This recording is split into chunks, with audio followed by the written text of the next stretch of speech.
By the way, let me just tell you right now, it is pouring rain, and we're trying to make our way down to Rochester. It's crazy. Just absolutely pouring. Some of the larger roads. Yeah. Yeah, we're averaging like 35 miles an hour. Some of those louder sounds is hail. Yeah, we have hail. By the way, we took literally the worst possible route. There's a straight route, it's just longer, and we probably should have gone that way. Probably. And I say all that to say, check your weather and maybe your map before you go on a rolling realtor road trip.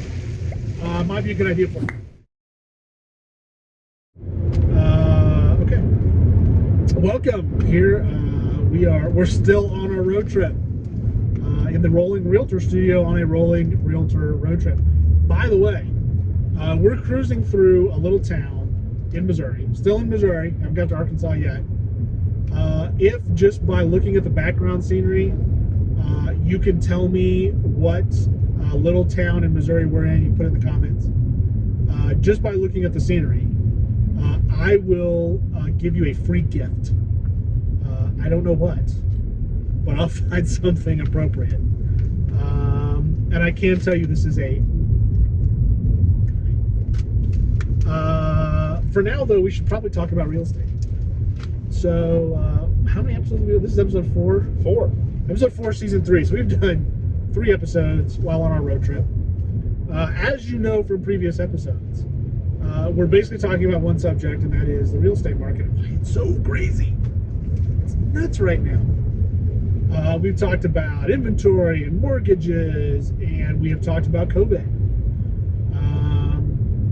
This episode, we're going to do a little this year, this and that, this year, last year.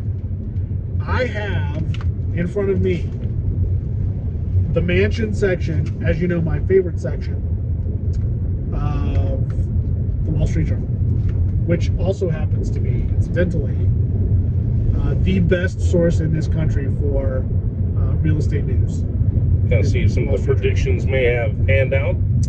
We're going to take a look at, they did this was last year, last October, the 2020 Buyer's Guide. Here it is, 2020 Buyer's Guide. And I was reading through this the other day. Yes, I have kept this since October. But the reason I was reading through it was because I was like, oh, I wonder what they predicted. What did they roll out as their prediction for the for 2020 for buying a home? What was their prediction? And then, okay, now I also have a very recent Wall Street Journal. This is from March 30th. And they were talking about the real estate market, right? And they had a slew of information about how to write offers in the current market. So how accurate were they just 6 months ago? And here's why I think this is so relevant. I think it's important to talk about it. I'm not very good at building. I'm not really a movie maker. Not really a writer. I'm not good at building suspense. I'm just going to tell you what's going on up front, and then I'll give you the background on it. And basically up front, I'm going to tell you they were not accurate. And I'm not saying that in a negative way. I'm saying nobody could have predicted what happened over the winter. It's been pretty unique, to say the least. Nobody could have predicted it. And you know what? I'm going to go on the record, and I'm just going to say on the record, like this is a reputable news show. The point I'm making is that I don't know anybody that made accurate predictions about what would happen over the winter in this country when it came to the real estate market. I mean, October was good, but we had inventory to sell, and it just fell off a cliff. And some of the interesting stuff that they have in here is they were trying to tell you what's a buyer's market, what's a seller's market, right? And they were actually saying, okay, here's some markets in this country that are buyer's markets. You can still go to these markets and get a good deal. They were also pointing out, here's some markets that are seller's markets. Like, they mentioned that seller's markets like Fairfax, Virginia, and Alexandria City, Virginia. If you know your geography, Washington, D.C. The absorption rate, and I'm not going to go very deep into absorption rate, but basically that just means houses are selling faster in these markets, was over 40%, right? Then there are some buyer's markets. One of them named was Santa Barbara, California. The absorption rate's only 5%. Now, I dug into this a little bit. The absorption rate in Santa Barbara at that time might have been 5%, but the average time on market was 1 day. 1 day, and it's gone. There just wasn't, in most of these markets that I looked at, I only looked at a couple of those. I looked at some in Colorado, and I looked at Sonoma, California. So time is of the essence. Time is of the essence, but basically, here's the bottom line you find out looking into this information is, when I say we have low inventory, they have no inventory. I looked up what I can in some of my, secret little sources. But basically, if you go to a place like Santa Barbara, California right now, there's not a house to buy. Like their MLSs have land and like $20 million plus homes. There's basically not an in-between. It just doesn't exist because nobody is selling homes like that. Okay, now go some of these sellers markets, they still have inventory on the market. They're still selling inventory, but the prices are astronomical. They've seen not just 10, 15, 20%, 50%, 60% increases year over year in prices. Some interesting points that they made that I think are valid were they gave some advice for sellers in the buyer's market. And they put in here kind of like here's point number 1, point number 2, point number 3. Here's something else you can try. I'm going to tell you right now, if you want to get an offer accepted in this market, you're going to do every one of these things. You don't get to pick one of them and say, okay, this will get me the house. It won't. Because of the 9 to 15 or 20 or 25 offers that come in, somebody will have done this.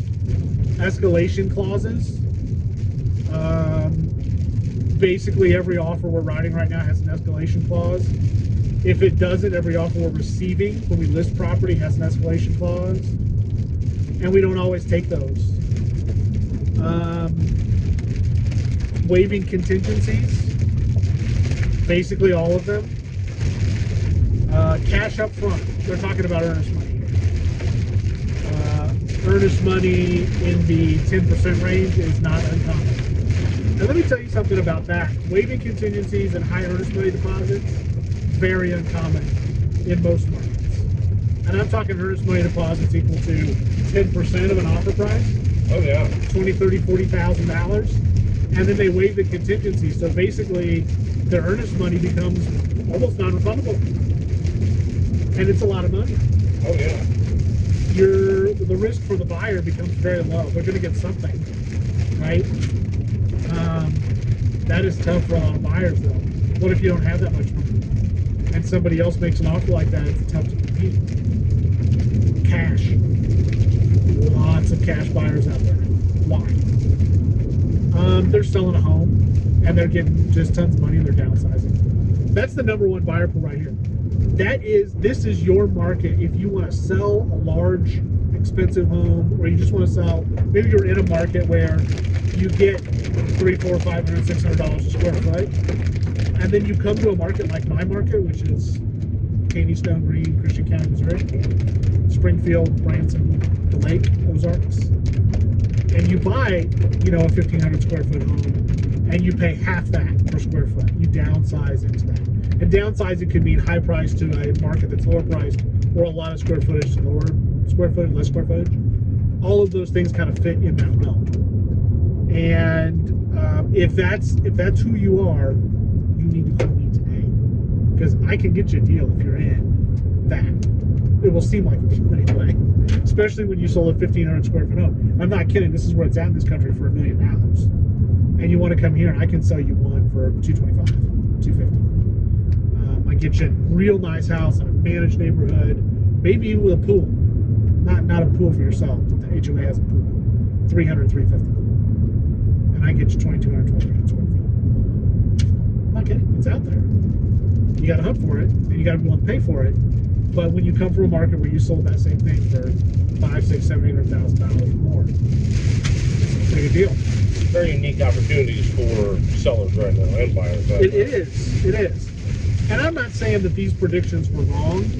I'm saying none of us, I don't think anybody even in October thought we'd get to 2020. And you'd be looking at this buyer's guide going, holy cow. You know, how do we do this? I got to find these people a house. I can't find one, right? It's not just that you just can't find, there's nothing, if you do a search, you get 0 returns. By the way, let me just tell you right now, it is pouring rain, and we're trying to make our way down to Roger Market. Great. All right, so that's episode 4. Hopefully we survive. Hopefully there'll be a fly. The road trip. We're trying to make it to episode 5. Episode 5, we're going to get local. We're going to talk about Branson, Missouri, and Hollister, Missouri. Have been in the news, the real estate news recently, and we're going to talk about what that looks like. So we'll see you in episode 5. Thanks a lot.